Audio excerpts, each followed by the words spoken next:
Maliban sa birthday ni Nanay Yoli, ay nasa third, ano na tayo? Message na po. Natapos na po natin ating spiritual commitment, your plan to God. Diba? Nakita natin na tinuruan tayo ng Panginoon na lahat ng mga bagay na paplanuhin natin sa Panginoon, uh, uh, yung mga pagkukulang natin no, na ang puro natin lagi lang sa mga bagay, ngayon spiritual things natin. Amen? Kaya nga, tuwang-tuwa ako kay ano, no? Sinunod ni Kuya Jan. Sabi ko nga, Jan, pangatlong linggo. Sabi ko, chinekan mo na ba sa kalendaryo mo? Diba, nakatatlong linggo siya na sunod-sunod na. Sabi ko, thank you. Sabi ko, tinipukan ng Panginoon. Amen. Kaya yun po yung ano natin, napakaganda na talagang yung mensahe ni Lord ay nagsisink in sa ating mga puso. Amen. Then yung last Sunday po, yung paradox of worldly things.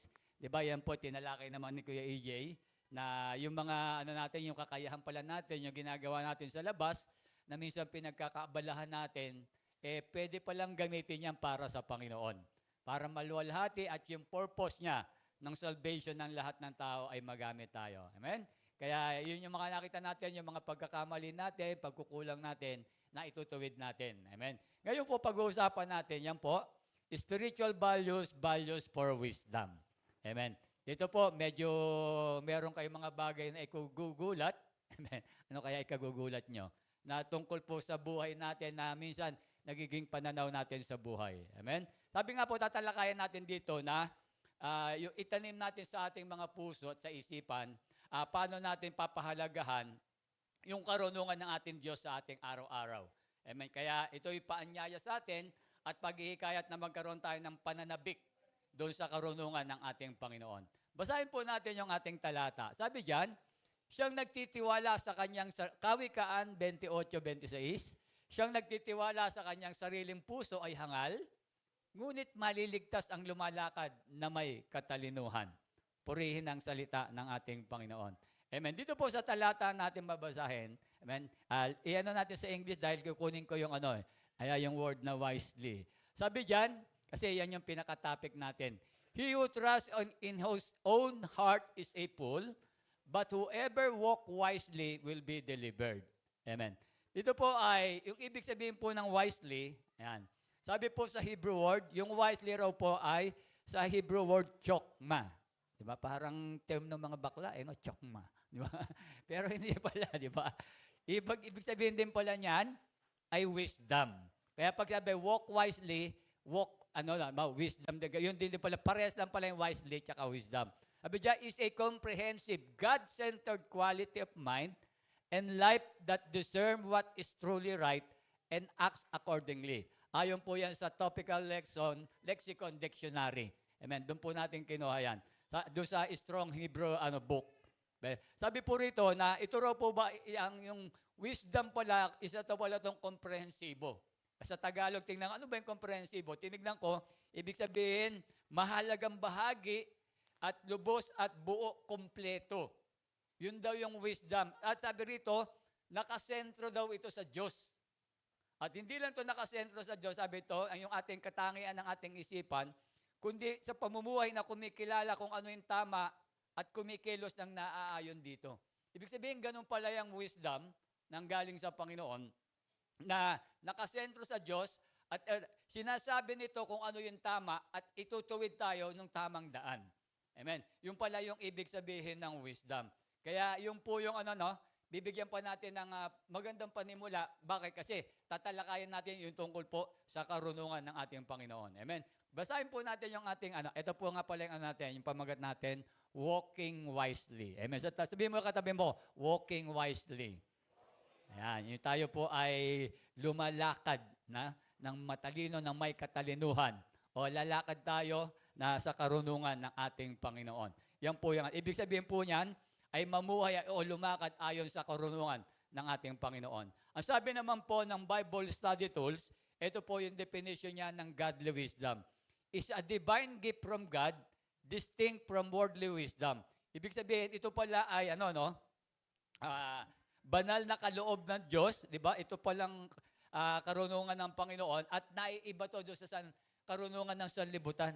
Kaya magkaiba po yung wisdom natin, yung talino natin sa karunungan ng Diyos.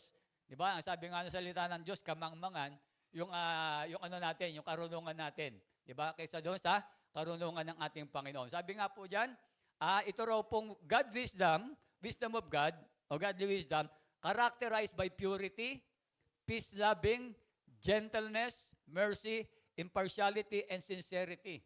Di ba? Sabi raw, ito raw po, nilalarawan daw po nung, ang nilalarawan po ng karunungan ng Diyos, yung pong kalinisan, pagmamahal at sa kapayapaan, kahinuhunan at naging maawain at walang kinikilingan at mayroong katapatan.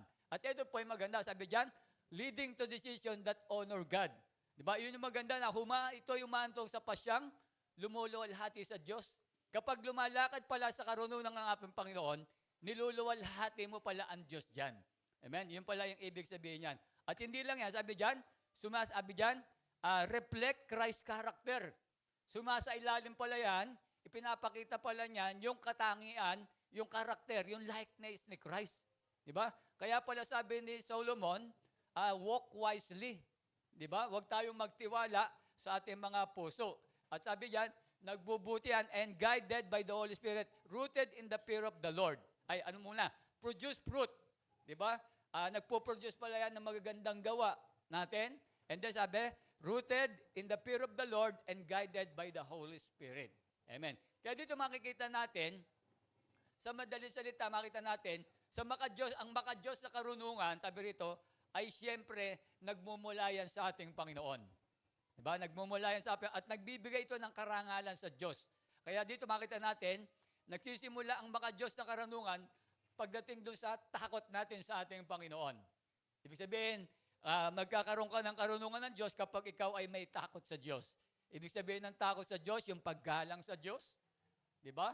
Yung pagrespeto sa Diyos, pagsunod sa Diyos, doon lang tayo magkakaroon ng karunungan mula sa Diyos. At sabi rito, itong ang kaisipan at desisyon kung ano, sabi rito, kung ano yung kalooban ng ating Panginoon. Nandito tayo tato, no? Ayan pala. Ay, hindi pa pala yan, di ba? Sabi rito, yun nga po na, yung kaisipan at desisyon ay kung ano yung kalooban ng Diyos. Ang karunungan ng simbolan, kansanlibutan, sa kabilang banda ay hindi nakadoon sa pagbibigay karangalan sa Diyos, kundi sa pagbibigay lugod sa sarili. Kaya dito makikita natin kaagad yung differences. Yung karunungan natin, na meron tayo, ang binibigyan kaluguran niyan, ang kaluwalhatian, yung sarili lang natin. Pero yung sa karunungan sa Diyos, ay hindi po, di ba? Hindi po yung kalooban ng Diyos, yung Diyos yung napaparangalan po natin dito. Amen? Kasi nakita nyo, yung mga ano natin, puro pansarili. Di ba? Kung ano yung kung anong merong karunungan tayo, kung anong merong skill tayo, kung anong merong talento tayo, ginagamit natin para sa sarili natin, yung mga bagay na yan. Amen. Sa simpleng pakahulugan, ito nga ibig sabihin yan, na ang wisdom of God ay buhay na nakasentro kay Kristo. Matuwid na pamumuhay, taliwas sa karunungan ng sanlibutan at higit sa lahat, yun, kalooban ng Diyos. Kaya nga kapag ginagawa mo yung kalooban ng Diyos, yung po makikita natin, yun yung wisdom of God na nasa sa atin. Sinusunod natin yung kalooban ng Diyos. Amen. Kaya ngayon, yung pagtatalakayan natin, why do we need to walk wisely in our daily lives? Bakit ba kinakailangan natin na tayo po ay lumakad ng may katalinuhan o na may kapantasan sa araw-araw natin buhay? Bakit kaya? Bakit kaya iyon daw? Kasi yan ay siyempre sasagutin po yan ni Solomon doon po sa talatang ginamit natin. Bakit natin kinakailangan nating lumakad? Una, the danger of trusting one's own heart. Yung ating palang puso, delikado pala, mapanganib pala kapag nagtitiwala tayo sa ating puso. Mapanganib po ba? Di ba? Minsan, inaano natin na dapat ay sundan natin yung ating puso, hindi pala dapat, mapanganib pala yan. Bakit? Kasi ang sabi po ni Solomon, ang ating Panginoon din po, he who trusts in his own heart is a fool. Di ba? Mangmang daw yung taong nagtitiwala sa kanyang puso. Amen? Naisip yun na ba yun na kapag tayo pala ay nagtitiwala sa ating puso, kaya pala, sabi niya, lumakad tayo ayon doon sa karunungan ng ating Panginoon, ng may katalinuhan. Diba? Kaya sabi niya rito, sabi nga po natin ito na, malakas na ipinapalaganap sa atin ng mundo at ng dyablo, laman ng ating flesh, na magtiwala sa ating sariling puso. Amen. Kayo po ba nagtitiwala tayo sa ating sariling puso? Sabi rito, sundan yung ating puso. Kasi yan palang ginagawa na natin yan, sabi natin dito, kapag ginagawa natin yan, sa halip na yung pagpapakumbabang, magpasakop tayo o tanggapin natin yung pagpapahalaga ng salita ng ating Panginoon, yung karunungan mula sa salita ng Diyos, ang ginagawa ng tao, nagtitiwala siya sa kanyang sariling puso. Ito yung sinusundan niya. Amen. May puso po ba tayo? May puso kayo? Meron. Di ba meron tayong mga puso, pero sabi ng Panginoon, huwag tayong magtiwala dyan. Amen? Kasi dito makita natin, ipinakita ni Jeremias, doon sa kanyang mga isinulat, na bakit kailangan hindi tayo magtiwala sa ating mga puso.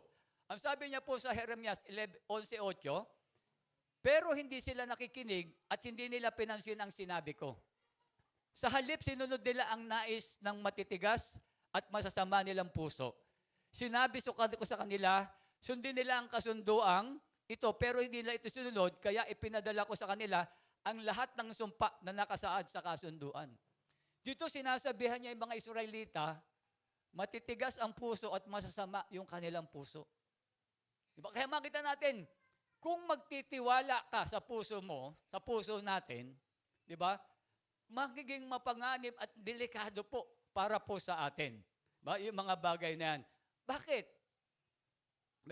Ano ba meron ng ating puso at bakit din natin dapat pagkatiwalaan? Ano kaya meron? Kasi ang puso natin na binabanggit ko rito, ang function, ang purpose ng puso, physically, siya yung nagpapump, alam natin, di ba, ng mga blood doon sa iba't ibang organ natin. Pero in the spiritual aspect, ano ba yung sinasabi ng Biblia tungkol sa ating mga puso? Bakit sabi ni Haring Solomon, huwag tayong magtiwala sa ating mga puso? Ano ba yung sinasabi niya dyan? Diba? Yun po yung anuhin natin. Kasi sabi nga po rito, ayon sa salita ng Diyos, ang puso ay kumakatawan sa kabubuoang panloob na pagkatao. Itong puso natin, yung kabuuang panloob ng pagkatao at kabilang dito ang katwiran o pag-iisip. Ibig sabihin pala, lahat ng iniisip natin, lahat ng ginagawa natin, dito nang gagaling pala yan. Di ba? Kaya sabi ni Solomon, huwag kang magtiwala dyan. Di ba? Huwag natin kasi mangmang ang magtitiwala dyan. Kaya sabi niya, lumakad ka ng may katalinuhan. At sabi pa dyan, mula sa puso, nagmumula ang kilos at kalooban. Kaya yung bawat aksyon na ginagawa natin, bawat iniisip natin, dito nang gagaling yan. Pinlano mong magpunta rito, galing dito yan. Di ba? Tignan natin yung mga salita ng Panginoon. Ang sabi ng Kawikaan 4:23, ang iyong puso ay buong sikap mong ingatan. Dito nakita niyo po sabi ni Solomon, buong puso mong ingatan. Ano ibig sabihin? Dapat bantayan mo yung puso natin. Bakit? Kasi sapagkat mula rito'y dumadaloy ang mga bukal ng buhay. Lahat ng mga decision making natin sa buhay, lahat ng iniisip natin, dito nang gagaling yan. Kaya kapag hindi mo ito iingatan, kapag magtitiwala ka rito, di ba, delikado, mapanganib. Mamaya titingnan natin kay Jeremias, bakit napakadelikado at bakit mapanganib yung mga bagay na yan. Amen? Ano pa sabi? Kawikaan 16 verse 9, ang puso ng tao ang nagpapanukahala ng kanyang daan. Diba? Lahat ng pinaplano natin, dito nang gagaling yan. Sa puso nang gagaling yan. Sabi dyan, ngunit ang Panginoon ang nangangasiwa sa kanyang mga hakbang. Ibig sabihin yung mga will, yung decision mo para magplano, dito nang galing yan. Pinlano mong mag-aral, pinlano mong magtrabaho, diba? Pinlano mo na mag-asawa ng maaga, pinlano mo yung kasal mo, lahat ng mga bagay, pinlano mo magnegosyo, lahat yan, dito nang galing lahat yan.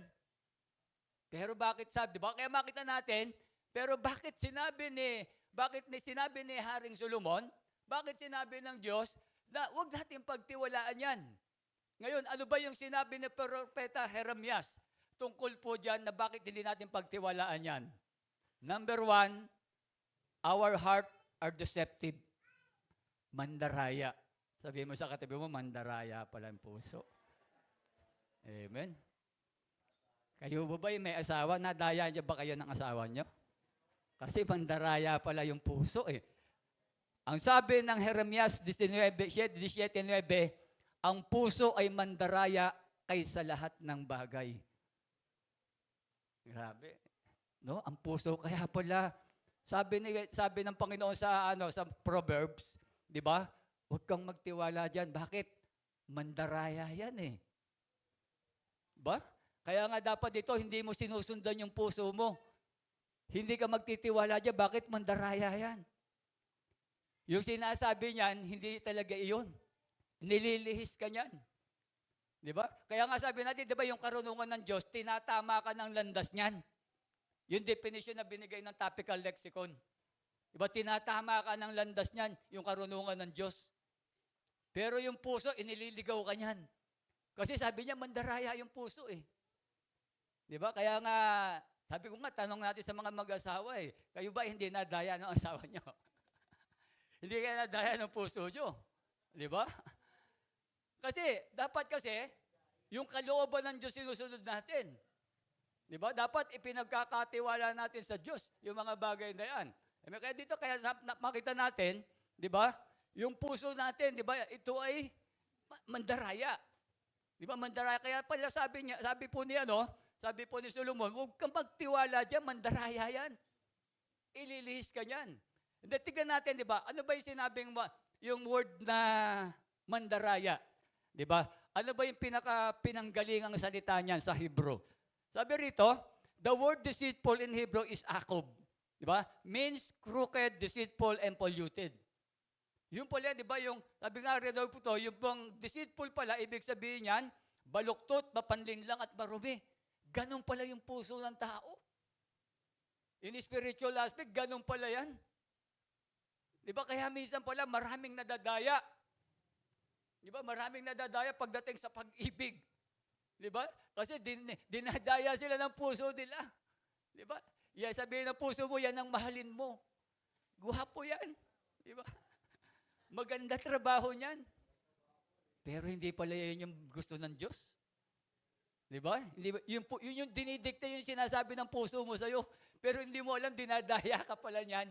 Kaya nakita nyo, marami, pagkapag yan ang ginamit, pero di ba, sabi natin sa kasabihan natin, pag-iibig tayo, dapat wag lang isip, dapat puso meron.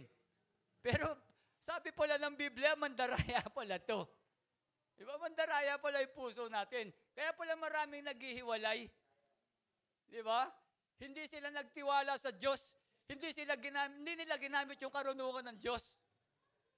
Diba? Hindi nila tinanong yung, Lord, ito ba tong babaeng to, ba tong lalaking to, kalooban mo ba para sa akin to? Ganun pala, ganun yung paggamit ganun yung walking wisely. Ako, naniniwala ako, hindi ako nadaya ng Panginoon sa pag-aasawa ko. Hindi ako nadaya. Bakit? Pinanalangin ko, pinagkatiwala ako sa Panginoon eh. Di ba, nung naliligaw ko si Pastora, nilapit ko sa Diyos eh. Pero siguro, kung hindi ko inilapit yun, sinabi ko lang na, Lord, liligawan ko na ito si Pastora. Malamang nadaya ako. Pero hindi, di ba? Kaya nga, sabi ni Solomon, walk wisely. Diba sabi nga natin, yung wisely, godly wisdom, yung will ng Panginoon. Yung nakasentro sa Diyos. Yung tinuturo ka ng tamang ayos na magiging solusyon natin. Sabi pa dyan, polluted, the term carries a single idea that which is bent out or through alignment, whether a roadway or a human heart or a covenant community. It evokes a concrete picture of twisting from God-given order, contrasting sharply with the straight level and pure paths and characterized by righteousness. Amen. Dito makikita natin mga kapatid, sabi nga po rito, ang salitang ito ay nagdadala ng isang pangunahing diwa, yung nalilihis mula doon sa tamang ayos. Ibig sabihin pala ng deceitful, nililihis ka doon sa tamang ayos. Yung maayos, nililipat niya ng kaya hindi nagiging maganda. Ano pa? Maging ito man ay isang daan o ang puso ng tao o isang pamayan ng makipagtipang. Nagbibigay ito ng malinaw na larawan ng pagbaluktot mula sa kaayusang tinatag ng Diyos.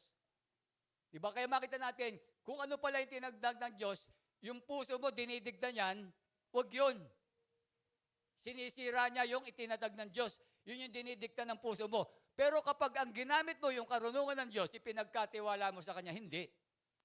Diba? Kaya dito makikita natin, sabi rito, isinasalungat nito yung tuwid, pantay at malinis na mga landas na naglalarawan ng katwiran. Binabaluktot pala ng puso natin. Kaya dito, kaya pala sabi niya, huwag tayong lumakad tayo sa karunungan ng Diyos. Bakit? Yung puso kasi pala natin. Di ba?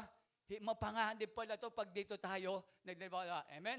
Mandaraya pala to. Kaya sabi nga rito, isinulat ang talatang ito ni Jeremias sa panahon na ang mga Israelita ay nasa covenant crisis. Di ba? Nung isinusulat niya to, alam naman natin, Jeremias is a prophet, di ba? A weeping prophet. Kasi yung panahon ni Jeremias po, alam niyo po ba? Grabe yung krisis ng mga Israelita. Napakatigas ng ulo. Napakatigas ng puso ng mga Israelita. Gawa ng kasalanan. Di ba? Kaya maraming binabanggit sa Jeremias, kaya nga binanggit niya yung word na deceitful para usigan yung mga Israelite eh. Kumbaga parang yung konsensya yun sila eh. Grabe yung mga kasalanan nyo. Paparusahan kayo ng Diyos.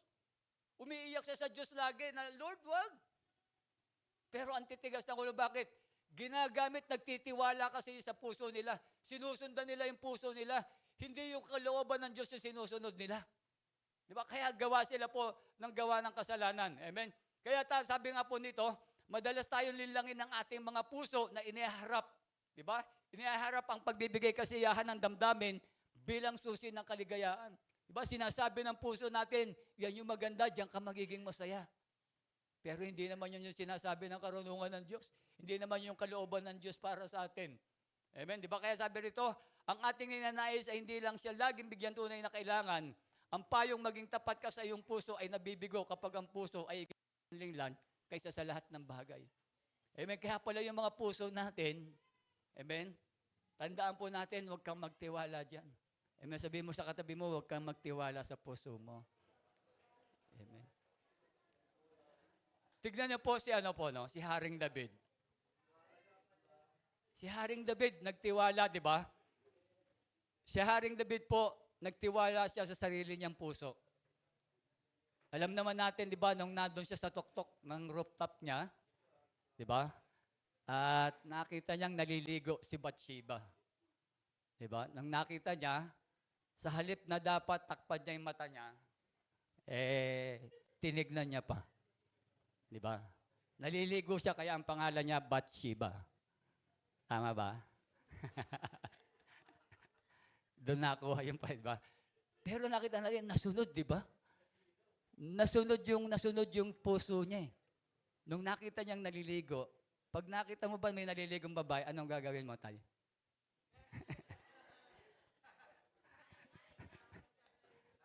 Di ba? Ang galing yan. Buti pa to. Si Haring David, di umiwas. Di ba? Hindi umiwas si Haring David. Ginamit niya, baka nakita, yun yung diniktan ng puso niya, di ba? Sabi niya, pakuha mo yan. Pinakuha niya nga. Di ba? Sumunod sa puso niya. Dapat tinanong niya, Lord, ano ba gagawin ko? Dapat tinanong niya ang Diyos eh. Di ba? Nung panahon yun, kasi nagano siya, namamahinga siya eh.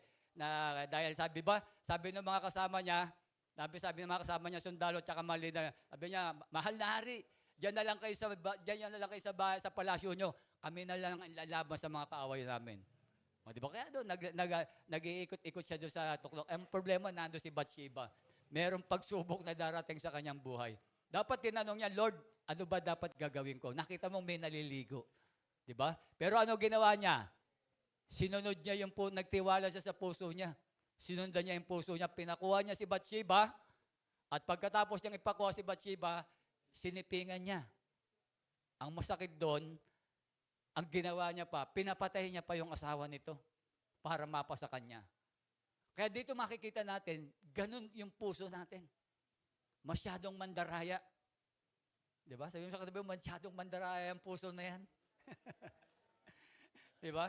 Kaya nakita mo, di ba? Kaya nagulat din ako nung tinatalakay ko na to, no?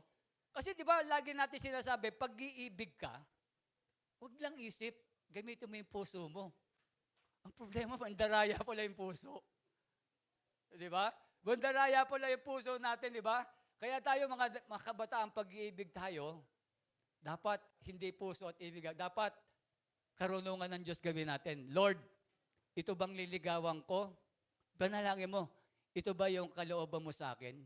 Ito ba yung parang lalaki o babae na para napapakasamahan ko habang buhay? Pag sinundan mo yung puso mo, mandaraya pala yan. Di ba? Sige, di ba? Pag hindi ka, diba? Ibig sabihin na, sa mababaw na pag hindi mo inilapit sa Diyos, pag hindi mo ipinanalangin sa Diyos, niligawan mo at nagpaligaw ka na lang, sinunod mo yung puso mo dahil mahal na mahal mo, talagang grabe yung puso mo, tuwang-tuwa, ay nako, dadayain ka lang yan. Masarap kasama yan. Di ba? Lagi kang ilalabas niyan. Lagi kayo mag-i-Starbucks niyan. Di ba? Pupunta kayo lagi sa mall niyan. Di ba? Kaya iyan yung diyang kapaligaw. Pero hindi yun yung gusto ng Diyos eh. Di ba? Kaya dito, makita natin, mapanganib yung nagtitiwala sa puso. Ngayon, babaguhin na natin dati, di ba? Pag manliligaw, sinasabi natin, huwag lang isip, gamitin ang puso. Pero sabi pala ni Jeremias, mandaraya pala to. Paano ngayon yan? Di ba? Kaya nga tanong ko ulit sa mga nanay at tatay, kayo po ba, hindi kayo nadaya ng inyong asawa? Di ba? Nadaya ka. Nadaya kayo, tay? Sa bagay, mamaya, tama si tatay eh. Pero pinaintulot ng Diyos yun eh. Di ba? Mamaya makikita mo, tay, bakit tama. Amen? Kaya dito makikita natin, di ba? Alam nyo, hindi naman sa pag-ibig lang yan. Sa lahat ng planong ginagawa natin. Kaya nandun pa rin tayo sa tinutuwid natin yung mga dati nating mali. Di ba? Nandun pa rin tayo sa plumb line, hindi tayo lumalayo. Gagamitin natin yung karunungan ng Diyos, hindi yung puso. Di ba? Kaya doon sa mga plano, di ba, plano natin, bumili ng bahay, bumili ng sasakyan, bumili ng gadget, mag-asawa, magpaligaw, maghanap ng trabaho, pumili ng kurso, ano pa man yan dapat, huwag puso gagamitin, dadayain ka yan. Ilapit mo sa Diyos yung karunungan ng Diyos. Lord, ano ba yung kalooban mo? Di ba? Sa madaling salita, ipanalangin mo. Sa Diyos mo ipagkatiwala yan. At i-guide ka ng ating. Kasi yung karunungan Diyos, di ba sabi kanina, nakasentro sa Diyos at itinatama ka nung tamang landasin na dapat mong pupuntahan. Amen? Kaya po yun po yung napakaganda yan. Amen? Yung nga po, palakpakan natin ang Panginoon. Alam niyo po ba, ang puso hindi lang mandaraya. Ano pa? Sabi dyan, labasan natin. Our heart are desperately wicked. Sa Tagalog, ang puso ay mandaraya kaysa lahat ng bagay at lubhang napakasama. Grabe, no? Hindi lang mandaraya, lubhang napakasama. Hindi lang masama, nilagyan pa ng adjective ba tawag doon? Lubhang napakasama. Grabe, no? Kaya maraming nadaya yung puso, na ginamit yung puso. Maraming nadaya dahil bakit? Yung puso hindi lang mandaraya, unless na hindi ka maniniwala sa sinabi ng Diyos. Diba? Ginamit ng Diyos yang sila Jeremias. Kasi bakit niya ginamit yan? Nakita niya doon sa mga Israelita yan. Diba? Nangyari yung mga bagay na yon. Ngayon, tignan natin, ano ba yung ibig sabihin ng lubhang napakasama? Sa original word yan. Diba? Sa English yan, desperately weak. Yun po yung nakalagay dyan eh. Ano ba yung ibig sabihin yan? Amen.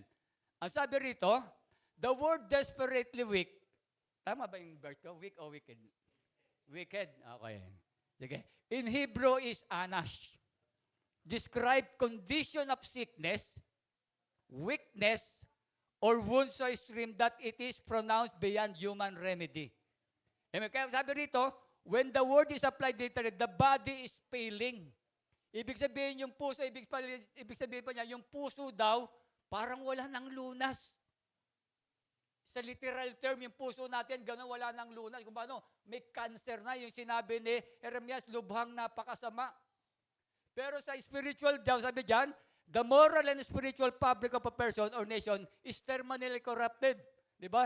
Ibig sabihin po rito, sabi rito, lubhang pangailangan at nagpapakilala to na yung dalawang idea na malubhang pangangailangan ng ating puso at ganap na pag-asa sa pagkakialam na ng Diyos. Ibig sabihin, kinakailangan na yung divine intervention ng ating Panginoon. Para doon sa puso, kasi biro mo, mandaraya, lubhang napakasama. Grabe na yung tao na kapag ito yung sinusundan. Kinakailangan na yung intervention, yung pakikialam ng Diyos dito. Bakit? Mapapariwara ang tao, mapapahamak. Kapag ganun po yung mangyayari. Amen? Kaya nga po rito, the only hope, sabi nga po natin, ang tanging pag-asa lang po ng sinful human heart to be supernaturally changed. Kaya nga po ang solusyon, ito ang sabi ni Jeremias. Ano yung solusyon doon sa mga Israelita at sa ating mga nagtitiwala, sa ating mga puso? Ang sabi niya, Jeremias 31:33, ganito ang gagawin kong kasunduan sa bayan ng Israel. Pagdating ng panahon, itatanim ko sa kanilang kalooban ang aking kautusan. Isusulat ko ito sa kanilang puso. Ako ang kanilang magiging Diyos at sila ang magiging bayan ko. Yun yung ibig sabihin, sa ating application sa buhay natin dito, kinakailangan natin tanggapin si Kristo, kinakailangan natin ng bagong buhay, ipanganak tayong muli. Di ba? Kinakailangan mapatawad yung ating mga kasalanan para yung puso natin na desperately weak, sa lubhang napakasama, magaling yan, maggamot po yan. Di ba? Kaya po sabi ng John 3:5, sagot naman ni Jesus, tandaan mo ang sinasabi kong ito, malibang ang isang tao ay panganak sa pamamagitan ng tubig at ng Espiritu, hindi siya makakapasok sa kaharian ng Diyos.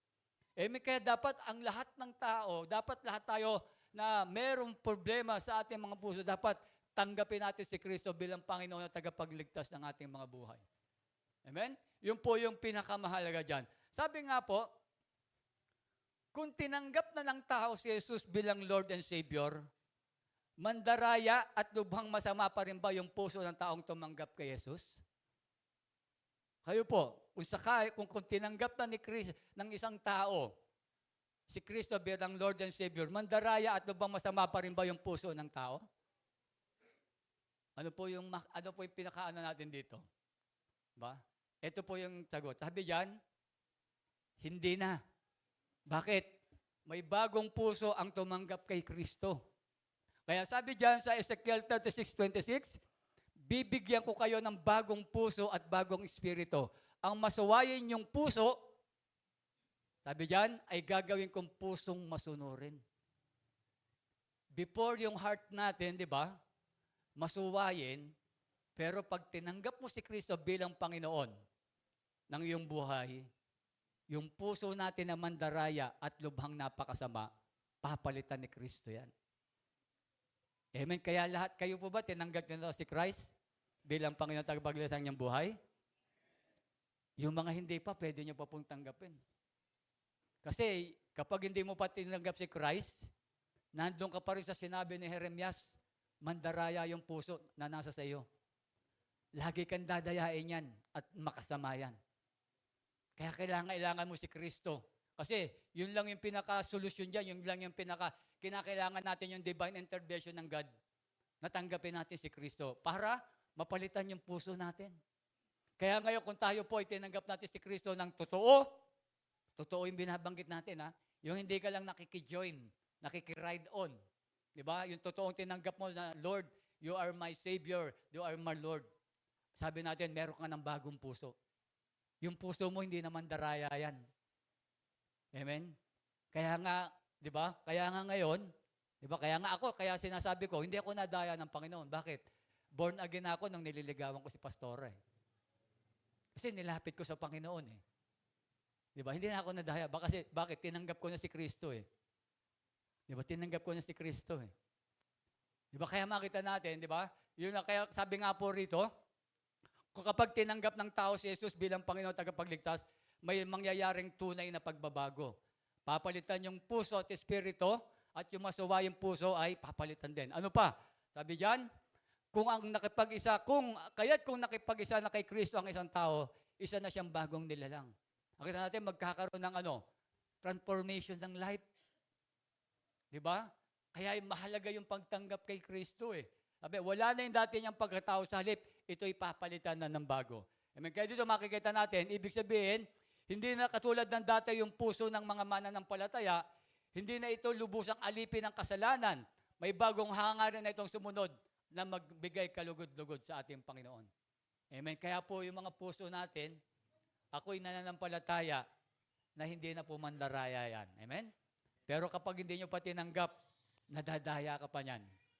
Amen? Kaya dapat kung ano yung gusto mo dapat, inilalapit mo sa Panginoon para hindi ka madaya ng ating mga puso. Amen? Higa po, palakpakan natin ng Panginoon. Pero meron din no? But, may nananatiling laman. Nasa laman pa tayo. Hindi ibig sabihin, hindi ka na madadaya ng puso mo. Kaya nga sabi nung di ba? Proverbs 4:23, ingatan mo ang iyong puso. Ano ibig sabihin? Guard your heart. Bantayan mo. Nasa laman ka pa. Bakit? Sabi ng Galatia 5:17, sapagkat ang mga pagnanasa ng laman ay laban sa kagustuhan ng Espiritu. Ito, laban lagi sa kagustuhan ng Espiritu. Ito, yung laman eh. Di ba? Gusto mong umattend, pero masakit ang katawan mo, sabi mo. Gusto mo magpahinga na lang, magkalaban talaga. Di ba? Nagpa-fasting ka, nakita mo yung di ba? Masarap yung ulam nyo. Lord, pwede bang bukas na lang ako magpa-fasting? Di ba? Si nanay naman, ang sarap ng luto di ba? Baka makita mo, magkalaban lagi. Kaya sabi niya, di ba? Kahit yung puso mo, bago na yan, madadaya pa rin tayo. Bakit? Nasa laman pa tayo Kaya sabi niya, di ba? At ang kagustuhan ng Espiritu ay laban sa mga pagnanasa man. Magkalaban ang dalawang ito, kaya napipigilan kayo sa paggawa ng nais niyong gawin. Gusto mong gumawa, di ba, ng tama, hindi mo magawa. Bakit? Napipigilan ka nito Pinalitan na yung puso mo tsaka yung espiritu mo, gustong-gusto mo pero napipigilan ka na ang laman Kaya sabi ng Kawikaan, bantayan mo yung puso mo kung ano yung dinidikta niyan. Walk wisely. Di ba? Alamin mo yung karunungan ng ating Panginoon. Amen? Ito pa yung sabi. Sa Romans 7:21-23, ang sabi ni Pablo, ito ang natuklasan ko. Kapag nais kong gumawa ng mabuti, ang masama ay malapit sa akin. Nakaramdam ba kayo ng ganyan? Gusto mong gumawa ng magandang bagay, pero nagiging malapit sa iyo yung paggawa ng masama Parang yung kanta na gusto mong bumait, pero di mo magawa no? Sino ba kumanta nun? Diba? Parang ganun, gusto mong bumait, pero hindi mo magawa Yun yung parang binabanggit dito ni Paul, di ba? Kung gusto mong gumawa ng mabuti, pero lumalapit sa'yo. Bakit?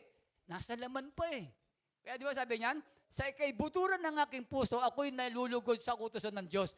Ngunit may ibang kapangyarihan sa mga bahagi ng aking katawan na salungat sa tuntunin ng aking isip.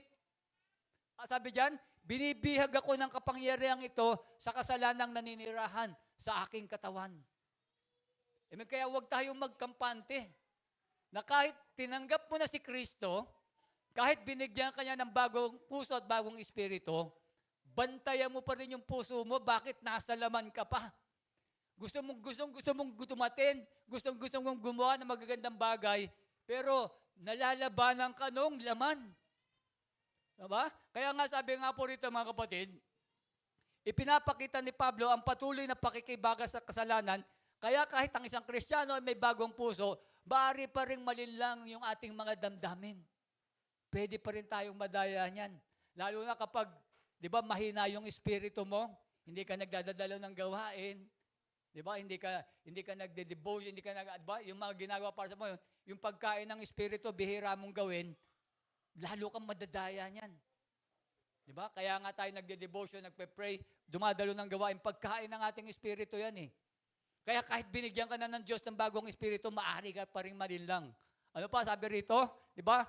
Magkakamali ka pa rin sa paghatol o madala sa sariling kagustuhan kung hindi ka lumalakad ayon sa espiritu. Yun yung magiging problema po natin yan. Amen? Kaya dapat huwag tayong pakampante. Kahit binigyan ka na ng bagong puso at bagong espiritu ng ating Panginoon, tinanggap mo siya, dapat binabantayan mo pa rin yung mga sinasabi ng iyong puso. Amen? Kasi bakit? Nasa laman pa tayo. Hindi pa tayo perfecto. Amen? Pangatlo, sabi diyan, hindi na desperately wicked sa parahong paraan. Ibig sabihin, hindi na lubhang napakasama. Di ba? Sabi, ang puso ng tayo mandaraya kahit sa lahat ay lubos na masama. Ibig sabihin, yung binabanggit pala ito ni Jeremias, ito pala yung mga taong walang tiwala sa ating Panginoon. Di ba? Sila pala yung mga, sabi nga po rito, ang Jeremias 17:9 ay tumutukoy sa likas na puso ng taong hiwalay sa Diyos. Yung binabanggit, kaya pala binanggit niya yan, yung po walang yung binabanggit niya dyan, yung mga taong to, ito yung mga hiwalay sa Diyos. Yung sinasabing mandaraya yung puso. Kaya nadadaya. Kaya, di ba, binabanggit niya doon sa mga Israelite. Di ba? Sila yung mga hiwalay sa Diyos eh. Puro mga pasaway eh. Kaya, pero tayo, alam natin na hindi na tayo hiwalay sa Diyos, kaya yung puso natin ay hindi na mandaraya yan. Amen. Kaya nga po sabi rito, para sa mga mananampalataya na binago na ang puso, ngunit hindi pa ito, tandaan natin, hindi pa ito ganap na perpekto. Ba? Hindi pa tayo ganap na perpekto lang tayo pag nasa langit na tayo. Kaya bakit? Kaya nananalangin pa rin tayo, kaya pa rin tayo nagbabasa ng Bible, kaya pa rin tayo umaattend ng light group, umaattend tayo ng pagsamba, hindi pa tayo perpekto.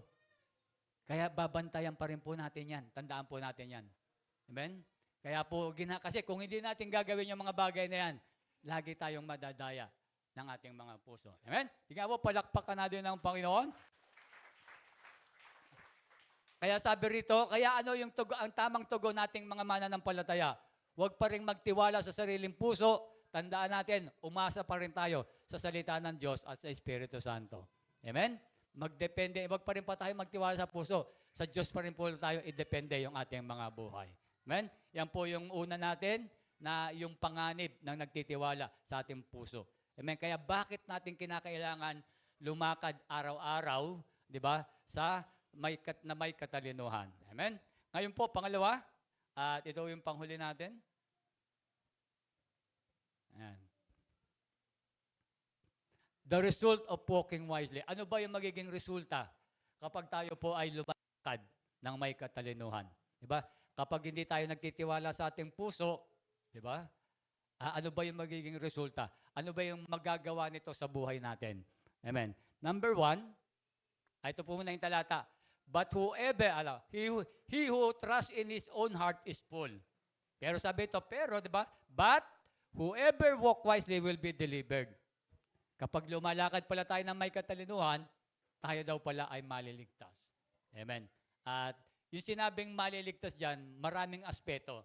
Tinignan ko na rin po doon sa ibang mga, yung salitang, hindi ko na ulit ginamit yung hindi ko na ulit ginamit yung Hebrew word, pero malawak yung binanggit na kaligtasan dyan. Hindi lang kaligtasan sa ating buhay na walang hanggan. Ano-ano yan? Una, sabi rito, delivered from life of sin. Kapag tayo po pala ay lumalakad na may katalinuhan, sabi ito, maliligtas daw pala tayo doon sa buhay na mga pagkakasala. Yung buhay na masasama, makasalanan, maililigtas po tayo dyan. Pero kapag magtitiwala tayo sa puso, hindi daw po. Kaya sabi dyan, ngunit ang taong may karunungan, Santiago 3:17, ngunit ang taong may karunungan mula sa Diyos, una sa lahat ay may malinis na pamumuhay. Nakita natin, di ba? Maibigin siya sa kapayapaan. Kaya makita natin, di ba? Ilalayo ka doon sabi natin, ilalayo ka doon sa gulo, sa away. Kapag lumalakad ka na may katalinuhan. Pero pag ginagamit mo to, di ba? Mananaig dyan yung gusto mo na makipagtalo lagi, makipag-away. Ganyan na mananaig kapag gagamitin mo yung puso. Gusto mo ba, hindi pwede ba? Parang, hindi, naargabyado ako, hindi pwede sa akin yan. Di ba? Ganyan yung mananaig. Pero kapag ginamit mo, pinagkatiwala mo sa Diyos, Lord, di ba? Lord, kayo na po yung mahala, di ba? Alam ko, ang paghihiganti sa inyo po yan. Di ba? At alam naman natin, ang Diyos ay makatarungan. Amen. Kaya nakita nyo, di ba? Kapag sa puso ka nagtiwala, ay gulo lagi yan. Pero sabi niya, hindi eh. Magiging maibigin ka sa kaya. Gusto mo lagi kapayapaan. Amen. Ano pa?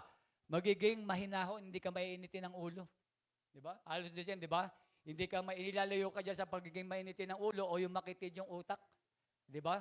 Yung ayaw pasabi, ayaw papayo, di ba? Masyadong makitid yung utak eh. Di ba? Kaya makita natin doon sa mga road rage, di ba? Yung mga nagdadrive, makita natin, di ba? Nakita nyo, masyadong mainitin ng ulo. Yung mga pag nasa kalye tayo, lalo yung mga nagdadrive. Pero makita natin, kapag pinairal mo yung puso mo dyan, ay talagang matindi, mapapalabang ka talaga dyan. Amen? Pero pag pinagkatiwala mo sa Lord, di ba? Ito makita natin yung mga ganyan driver, di ba? Kasi makita natin yung mga driver natin. Sa totoo lang, di ba? Yung mga marunong mag-drive, tricycle, motor, di ba? Natuto lang mag-drive, di ba? Pero hindi alam yung mga traffic rules. Di ba? Dapat nasa kanan ka, nasa kaliwa. Di ba? Hindi. Kaya dapat talaga yung mga e-trike, sa totoo lang, kung may mga e-trike, dapat talaga nagkakaroon ng mga lisensya para alam niya yung traffic rules. Tignan niyo yung mga yan, kung saan lang na pumaparada, di ba? Dapat alam nila yan eh. Bilang isang driver. Amen? Kaya dito makita natin yung ganyan, ano pa sinabi dyan? Pagiging masunurin. Di ba? Inilalayo ka sa katamaran. Di ba? Kaya alam naman din, tayo sa pagiging tamad. Amen? Sino po yung tamad dito? Di ba? Alam ko naman, walang tamad dito. Amen? Walang tamad dito. Meron lang lazy. Di ba? Di ba? Inilalayo ka niyan sa pagiging, ano pa? Pagiging puno ng awa. Amen? Magiging mahabagin tayo. Inilalayo ka sa pagiging malupit at hindi marunong maawa. Ba, nakita nyo, inililigtas ka niyan. Inilalayo ka sa mga makagawa ka ng kasalanan. Kapag lumakad po tayo sa karunungan ng ating Panginoon. Pero kapag sa heart mo yan, lumapit, diyan ka nagtiwala, hindi. Laging ka dyan, di ba? Wala kang awa dyan, malupit ka dyan sa mga tao. Amen? Sabi ba dyan, ano pa dyan? Walang pinapaboran. Di ba? Alam naman natin, hindi nagtatangi. Inilalayo ka sa pagkakaroon ng favoritism o pag-uusga. Di ba? Wala kang pinapaboran, wala kang kinikilingan. Serbisyo lang. Di ba? Salamat po. Thank you po. Di ba? Yun lang, kaya makita natin, kapag makita natin na tayo po ay nagtitiwala sa ating Panginoon, talaga makita mo, wala kang favoritism. Wala kang kikilingan sa bawat desisyon. Kasi kapag meron ka kasi pinagtitiwala mo sa puso, meron kang kikilingan talaga eh. Diba? Kaya nakita nyo, ganun yung karunungan ng mundo eh. Selfish eh. Hindi nagluluwalhati sa Diyos eh. Diba? Nakita hindi talaga nagluluwalhati sa Diyos eh. Iniisip niya, dinadaya ka lagi. Hindi, mali yan. Hindi, sabihin ng puso, hindi, tama yan. Sabihin ng puso. Sabihin ng puso mo, tama yan. Pero sa Diyos, hindi, mali yan, anak.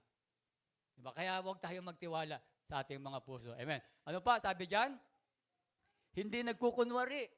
Amen. Ibig sabihin, inilalayo ka sa pagiging ipokrito. Inilalayo ka sa pagsisinungaling. Inilalayo ka sa pagiging plastic. Amen. Tuktok yung mga katabi mo kung plastic yan. Yan, tumunog ba? Pag tumunog, plastic yan. Amen? Inilalayo ka dyan. Diba? Kasi kaya nga dito makita natin, delivered from the life of sin. Kapag tayo po, diba, inilalayo ka doon sa paggawa ng kasalanan. Sa pagiging plastic, pagiging ipokrito. Diba? Kasi makita natin, mayroong mga tao na talagang mapagkunwari. Diba? Maganda mo kausap, pag talikod mo, iba na sinasabi sa iyo. Diba? Sabihin mo sa katabi mo, ikaw ba yun? Diba may mga ganyan tao, kahit Christian eh. Kausap mo, ang ganda-ganda ng pagtalikod mo. Alam mo yan, pala si brother pala, grabe pala yan. Lakas pala mangutang yan. Hanggang ngayon, di pa nagbabayad sa akin. Diba, pero nung pagkausap mo, ang ganda-ganda. Di ba, mga plastic, mga ipokrito. Pero hindi. Kasi bakit? Kapag lumalakad tayo sa hindi mo gagawin yung mga ganyan mga bagay. Amen? Magiging totoo ka sa pakikitungo sa Kanya. Amen? Yan po yun. Pangalawa, delivered from a foolish choice. Ang sabi po ng Kawikaan 2:11-12, kapag nakakaunawa ka at marunong magpasya ng tama, iingatan ka nito. Ilalayo ka sa karunungan ng masasamang pag-uugali at sa mga taong nagsasalita ng masama. Amen? Kaya dito makikita natin mga kapatid, kapag tayo po ay lumalakad sa karunungan ng Panginoon, yung mga decision natin, yung mga choices natin sa buhay, hindi ka magkakamali ng pasya dyan. Itatama ka lagi ng Diyos dyan. Diba? Kung ano yung kukunin mong kurso, Lord, ano po ba yung kurso para sa akin na maganda? Sasabihin sa iyo ng Diyos yung tama dyan. Di ba? Anak, ito kunin mo. Cosmetology kunin mo, anak. Magaling kang magaling kang magpinta ng mukha eh, di ba? Di ba? Kaya itatama ka ng mga choice. Lord, ano ba yung trabaho? Kukunin ko ba itong trabaho ko to, Lord? Ito yung ina-applyan ko eh. Lord, liligawan ko ba to, Lord? Ito yung babae na na gusto ko eh. Di ba? Lord, magpapaligaw ba ako rito? Lord, ito ba yung bibiling ko ngayon? Di ba? Yung right choices ang ibibigay sa atin kapag tayo po ay nagtitiwala sa Panginoon. Kapag lumalakad tayo sa Kanyang karunungan. Di ba sabi ko nga po sa inyo, nakwento ka, tagnan nyo po, di ba? Nung papa-opera ko yung Almoranas ko. Di ba? 2 buwan talagang tuloy-tuloy. Halos kada linggo, dumudugo, 3 beses, 2 beses isang linggo. From August to September. Kaya sabi nung aking puso, pa-opera ka na. Sabi ng puso ko. Hindi ka ba nahihirapan? Pagpupo mo, gumaganon yung dugo. Tanong mo kay Atan, alam ni Atan yan. Di ba? Kaya pag makikita mo, kaya lagi ako, kaya pag dumudumi ako, nagiging na ako eh. Tumaganyan kagad ako sa likod eh. Di ba? Kaya sabi ng puso ko, pa-opera ka na. Di ba? Lalala pa yan, maubusan ka ng dugo. Di ba? Pero sinabi ko, sige, sinunod ko muna yung puso ko. Sabi ko sa kanya. Kumuha muna ako, nag-second option ako ng doktor. Sabi ng doktor, opera na rin. Ba, opera talaga. Pero nung opera na, sabi ko, sige, pumayag na ako. Nung opera na, kinabukasan, kinausap ko muna si Lord. Sabi ko, pa-opera ba ako? Sabi ko, pa-opera ba ako? Kasi bukas na po yun eh. Kasi na-schedule na ako sa operating room eh. Diba? Sabi ko, Lord, pag kinabukasan, hindi dumugo, huwag kang pa-opera. Pag dumugo, pa-opera ka. Aba, kaya paggising ko ng umaga, lagi ako napupupo eh. Paggising ko ng umaga, talaga tinitignan, hop! Wala. Lord, thank you Lord, hindi ako papa-opera. Di ba? Kaya medyo sabi ni Pastor sa akin eh, yan yung inano, kaya huwag ka na papa-opera. Pero after 2 days, dumugo na naman. Pero sabi ko, Lord, sinabi ko yun nung Miyerkules eh. Hindi naman Biyernes eh. Kaya hindi po ako pa-opera. Di ba? Kaya hanggang ngayon, nakita nyo, hindi na ako umiinom ng gamot. Hindi na po dumudugo yung aking maayos na yung aking almoranas. Amen? Kaya makita natin mga kapatid, yung Diyos na hindi porgit pastor ako, sa akin lang, pare-parehas lang yung Diyos natin. Kaya kinakailangan lumakad tayo doon sa karunungan ng ating Panginoon. Huwag kang magtiwala sa ating mga puso. Para hindi tayo, iligtas tayo doon, deliverance from foolish choices. Di ba, yung mga decision na gagawin natin ay magiging tama po yung mga gagawin natin. Amen? Sige nga po, palakpakan natin ang Panginoon. Amen? Sabi, hindi lang dyan, di ba? Sabi dyan, ilaliw ka sa karunungan ng masamang pag-uugali at ng mga tao nagsasalita ng masama. Di ba? Ibig sabihin, ilalayo ka dun sa mga bad influence people. Di ba? Sasabihin sa'yo ng Diyos. Di ba? Yung mga taong yan ay hindi mapagkakatiwalaan. Di ba? Ilalayo ka niyan sa akin. Amen? Yun po yan. Pangatlo, sabi dyan, delivered from deception regarding the truth. Ngunit pagdating ng Espiritu ng katotohanan, papatnubayan niya kayo sa buong katotohanan. Sapagkat ang sasabihin niya ay hindi mula sa kanyang sarili, kundi ang kanyang narinig at ipapahayag niya sa inyo yung mangyayari sa inaharap. Amen. Kaya makita natin dito, sabi nga po natin sa pangatlo natin, delivered from deception regarding the truth, na hindi tayo doon sa mga maling katuruan. Sasabihin ng Diyos kung ano yung mga tama na dapat tungkol sa Diyos at tungkol sa ating spiritual life. And then, panghuli, delivered from rejecting God's holy standard. Diba? Ililigtas tayo na i-reject natin, talikuran natin, yung pamantayan ng Diyos. Diba? Yun yung sasabihin ng Diyos sa atin. Kapag lumalakad tayo, doon niya tayo ililigtas. Kaya sabi ng Tito 2:11-12, sapagkat nahayag na ang kagandahang loob Diyos na nagdulot ng kaligtasan sa lahat ng tao, ito ang nagtuturo sa atin na talikuran ng makamundong pamumuhay at damdaming makalaman at mamuhay tayo sa daigdig na to nang may pagpipigil sa sarili, matuwid at karapat-dapat sa Diyos. Amen. Kaya dito makikita natin mga kapatid, amen, mamumuhay tayo ayon sa banal na pamantayan ng Diyos. Kapag tayo ay lumalakad sa karunungan ng Diyos, yung buhay natin, ilalayo po tayo niyan doon sa mga worldly things. Ilalagay tayo niyan sa mga worldly lifestyle. Kaya nakita nyo, di ba, tayo ngayon, talagang yung buhay natin, lumalayo tayo sa mga bisyo, sa mga makasanlibutang bagay. Bakit? Binago na, ba? Bakit? Kasi binago na ng Diyos yung puso mo eh. Hindi kanya yan nadadaya eh. Di ba? Pag tatagay, ay, hindi na. Di ba? Bago na yung puso ko eh. Di ba? Sinusunod mo yung karooban ng Panginoon. Di ba? Pag pipili ka, di ba?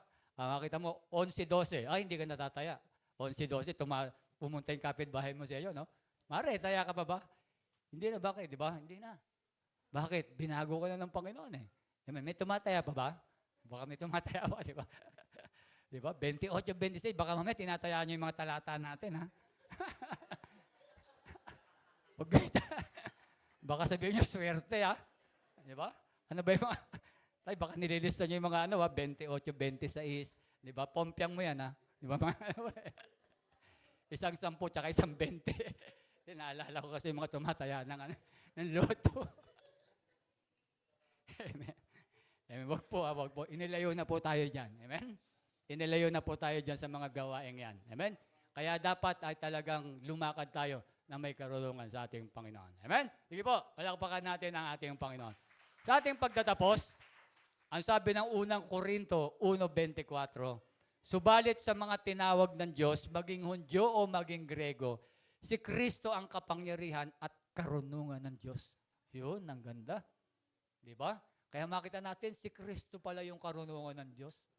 Kaya kung lumalakad ka ng may katalinuhan, lumalakad ka doon sa gusto ni Kristo.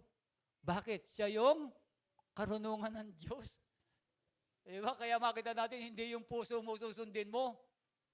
Diba? Hindi yung puso natin susundin natin kapag meron tayong plano. Pag meron tayong gugustuhin, susundin natin, yung karunungan ng Diyos, Lord, ano ba gagawin ko, Lord? Ito po yung plano ko, Lord. Ito po yung gagawin ko ngayon. Bukas, ito po yung gagawin ko.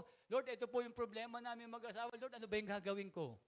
Lord, ito yung problema ko sa anak ko eh. Lord, ano ba gagawin ko? Hindi yung dikta ng puso mo ang gagamitin mo. Kaya dito makakita natin kasi, bakit? May Kristo ka na, tinanggap mo na si Kristo eh. Gamitin mo yung access mo bilang anak ng Diyos. Amen. Kaya sabi nga po nito, kaya last natin. Sabi na doon. Ayaw? Hindi, meron pang isa yan. Ayan.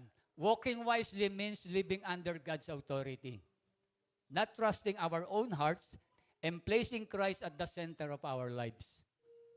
Amen. Kaya po, sa ating buhay, kinakailangan po, makita natin po ngayon na, sabi nga natin, ang goal natin, sa araw-araw ng ating mga buhay, talagang i-aim natin na lumakad tayo, itanim natin sa ating mga puso yung paglakad sa karunungan ng ating Panginoon. Ibig sabihin yung pagsunod sa Kanyang kalooban, pagtitiwala sa ating Panginoon. Amen? Tayo po lahat ay tumayo. Amen? At sana po lahat po tayo ay tumanggap na kay Kristo. Meron pa bang hindi tumatanggap kay Kristo rito? Lahat po tumanggap na kay Christ. Kasi kanina yung second service, marami kami mga first-timer eh. Kaya nagpa-altar call tayo. Alam ko naman, dito lahat ay tumanggap na kay Kristo. Wala akong nakikitang bago. Amen? Pero kahit naman hindi bago, baka meron pa rin, di ba? Hindi porket umaatin ka rito, dapat tinatanggap mo si Kristo. Walang isa-isa na umaatin ka lang. Kasi mahalaga yung acceptance mo eh. Doon ka nagtitiwala eh. Gusto ng Diyos merong ebidensya. Di ba? Mahirap kang bigyan ng Diyos ng samaan ka ng Diyos kung walang ebidensya na binanggit ka sa iyong mga labi. Romans 10:9-10. Na mula sa puso mo, itinatanggap mo si Kristo. Amen. Kaya sana po, lahat po tayo tinanggap na natin si Kristo bilang Panginoon at tagapagligtas ng ating buhay. Kapag nangyari yan, ano ba sabi ng Ezekiel 36:26? Di ba sabi nga, bibigyan tayo ng bagong puso at ng bagong espiritu. Amen. Yung dati nating masuwayin, papalitan ng Diyos yan. Amen. Sige po, tayo po'y manalangin. Purihin kayo, Diyos. Lord, marami pong salamat. Lord, for your love, Panginoon. Thank you, Lord, na sa bawat kakulangan, Panginoon namin, sa aming mga buhay bilang isang mananampalataya, thank you, Lord, na before, Lord, talagang ganun yung mga pananaw namin sa buhay, lalo na pagdating sa pag-ibig, na hindi lang isip, galitin ng puso. Pero Lord, sabi ni Jeremias, sabi ni Haring Solomon, at alam namin galing sa iyo, Lord, ang mga pananalitang yan, na ang puso, huwag kaming magtiwala, ang puso, mandaraya at lubhang napakasama. Kaya Lord, kami nagpapasalamat na mayroong Kristo na nagbigay sa amin ng bagong puso. Kaya Lord, tulungan mo kami, Lord, na yung mga anak na narito, katulad din po sabi ni Paul, Lord, gusto namin gumawa ng magagandang bagay, gusto namin maglingkod sa inyo, Panginoon, ng buong katapatan, pero Lord, minsan natatalo kami ng laman, Panginoon. Kaya Lord, sa journey ng aming spiritual life, lagi mo nga po kaming samahan, O Diyos. Lagi mo kaming samahan, Panginoon. Lagi mo kaming samahan, Lord, para hindi kami madaya, Panginoon, ng pandilin lang ng aming mga puso, Panginoon. Kaya Lord, kami nagpapasalamat at meron kang binigay na mensahe muli, Panginoon. At ako po, Lord, ay instrumento lang ako, Panginoon. Lahat ng mga bagay nito. Instrumento lang, Panginoon, para, Lord, yung mga pagkakamali namin, Panginoon, doon sa mga nagdaang mga araw at taon ng aming mga buhay, maitutuwid na namin ang lahat ng mga bagay na yan. Kaya, Lord, tulungan mo, Lord, lahat ng mga bagay na didesisyon na namin, pagpapasyahan namin, gagawin namin, paplanuhin namin, mga goal namin, Panginoon. Lalakad kami, Lord, ng may katalinuhan. Ilalapit namin sa iyo lahat ng bagay na yan at itatanong, Panginoon, ang inyong kalooban. Maraming pong salamat, O Diyos. Hallelujah. At Lord, sa panibagong linggo ng aming mga buhay, muli kaming humihingi ng guidance, Panginoon. Ingat at gabayan mo kami, Panginoon. Samahan mo kami, Lord, sa aming mga bawat gagawin, Panginoon. Maghari, Lord, ang iyong kalooban, ang iyong kapasyahan, Panginoon, ang iyong will, Panginoon, sa bawat gagawin namin, Lord. Kung kami man, Lord, ay nagtatrabaho, kung kami man, Lord, ay pumapasok sa school, Panginoon, Lord, kami man ay na merong mga business, Panginoon, Lord, yung iba namin mga nanay at tatay, Panginoon, ay mga sa bahay, Panginoon, tulungan mo kami, Lord, sa lahat ng decision na gagawin namin, Panginoon, pahawang inyong mga kalooban. Ingatan mo rin kami, Panginoon, saan man kami naroon, saan man kami pumaroon, Panginoon.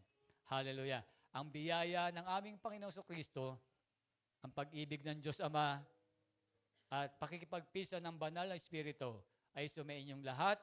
Lahat tayo magsabi ng Amen. Purihin ng Diyos. Magandang gabi po sa inyong lahat. Amen.